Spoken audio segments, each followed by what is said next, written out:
सभी साथियों को सप्रेम जय भीम।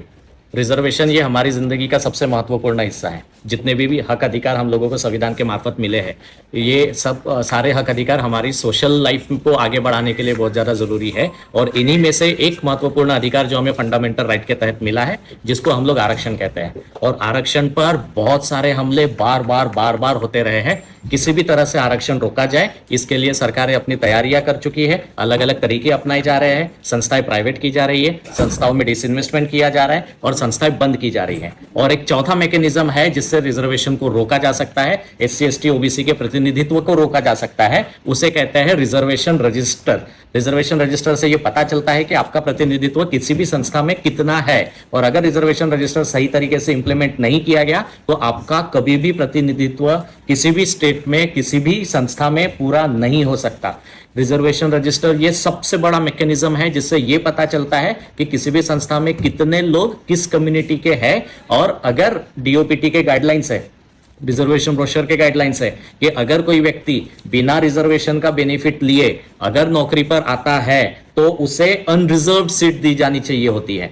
50% लोग एससी एसटी ओबीसी के रिजर्व्ड है और 50% सीट्स ये अनरिजर्व्ड होती है। जो व्यक्ति रिजर्वेशन का बेनिफिट ले रहा है वो रिजर्व कैटेगरी में गिना जाता है। लेकिन रिजर्व कैटेगरी का कोई व्यक्ति जो खुद के मेरिट पर सिलेक्ट होता है, वो व्यक्ति अनरिजर्व सीट पर उसे नौकरी मिलनी चाहिए होती है। और अगर मान के चलिए 200 नौकरियां निकली है, इस 200 नौकरियों में 30 लोग शेड्यूल कास्ट के होने चाहिए, 15 लोग शेड्यूल ट्राइब के होने चाहिए, 54 लोग ओबीसी कैटेगरी के होने चाहिए। और इतने होने ही चाहिए किसी भी हालत में। ये रिजर्व्ड कोटा है, इतनी सीट्स फिल करनी पड़ती है। लेकिन इस कैटेगरी में से शेड्यूल कास्ट का अगर कोई बंदा ओपन कैटेगरी के कैंडिडेट को कंपीट करके नौकरी पर आता है तो उसे अनरिजर्व्ड सीट दी जानी चाहिए होती है। इसका मतलब 200 में से शेड्यूल कास्ट के सिर्फ 30 नहीं तो 31 लोग आ सकते हैं। वो 35 हो सकते हैं, वो 50 हो सकते हैं जो खुद के मेरिट पर आते हैं। इस तरह से हमारा प्रतिनिधित्व बढ़ता है। लेकिन बहुत सारी संस्थाएं रिजर्वेशन रजिस्टर इंप्लीमेंट नहीं करती, उसके वजह से हम लोग कोटा में सीमित होकर रह गए हैं। और रिजर्वेशन रजिस्टर सही तरीके से इंप्लीमेंट किया जाए,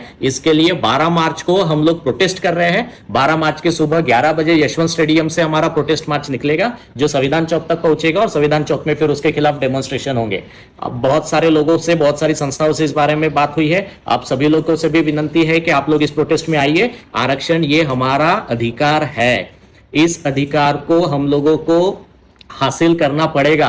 आपको खुद होकर कुछ नहीं मिलेगा, छीनना पड़ेगा। परिस्थितियां बहुत बदल रही है। आरक्षण को बचाने के लिए अगर आप मैदान में नहीं उतरते हैं तो हमसे ज्यादा बेबस, हमसे ज्यादा लाचार आदमी पूरी दुनिया में नहीं होगा जो खुद के अधिकार के लिए खड़ा नहीं हो सकता है। अपने अधिकारों के लिए खड़ा होइए और आंदोलन में जरूर शामिल होइए। जय भीम।